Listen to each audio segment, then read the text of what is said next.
Cartoon stories and rhymes for kids.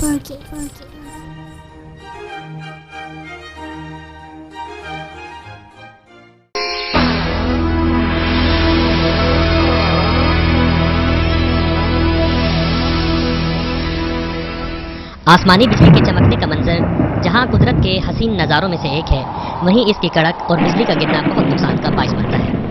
बिजली जो अपने सामने आने वाली हर चीज़ को तहस नहस कर देती है, अपने अंदर एक खास पुरअसरारियत भी रखती है।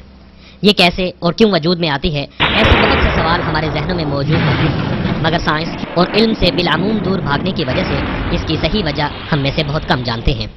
आसमानी बिजली दरअसल एक इलेक्ट्रिक करंट है जो बादलों में मौजूद हल्के आबी मुंजमद ज़र्रात के भारी आबी मुंजमद ज़र्रात से टकराने की वजह से पैदा होती है।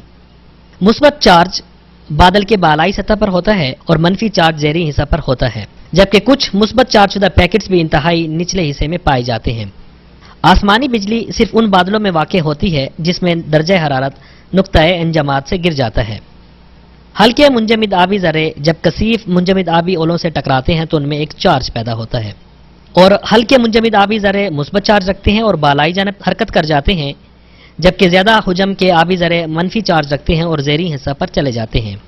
मुखालिफ चार्ज की कशिश की वजह से मुस्बत और मनफी चार्ज वाले बादल एक दूसरे से टकरा जाते हैं। इसी तरह बादलों के निचली सतह पर पाए जाने वाली मनफी ज़रात जब जमीन पर पाए जाने वाले मुस्बत ज़रात से टकराते हैं तो इस तरह आसमानी बिजली जमीन पर गिरती दिखाई देती है।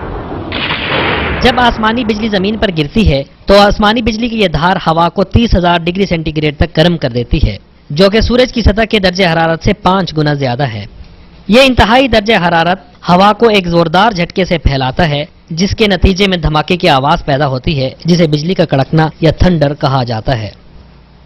यह तकरीबन 30 से 50,000 एम्पेयर करंट पैदा करती है। तकरीबन 80% बिजली बादलों के अंदर ही आपस में पैदा होकर खत्म हो जाती है, जबकि सिर्फ 20% जमीन के साथ टकराती है।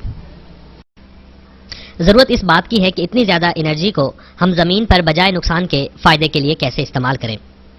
हिफाजती इक़दामात। ऊंची इमारतों को इलेक्ट्रोड्स के जरिए जमीन में अर्थ कर देने से आसमानी बिजली से बचा जा सकता है, मगर ऐसे वक्त में बिल्डिंग में मौजूद अफराद लोहे वगैरह से दूर रहें।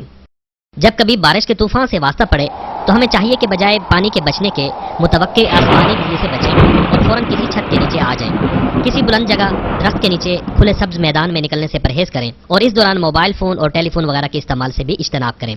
अगर इस दौरान कभी आप महसूस करें कि आपके जिस्म के बाल खड़े हो रहे हैं तो इसका खतरा है कि आप बिजली का शिकार हो सकते हैं। लिहाजा फिलफोर जमीन पर उखड़ों बैठ जाएं और सर को अपने घुटनों में देकर सिर पंजों पर बैठें।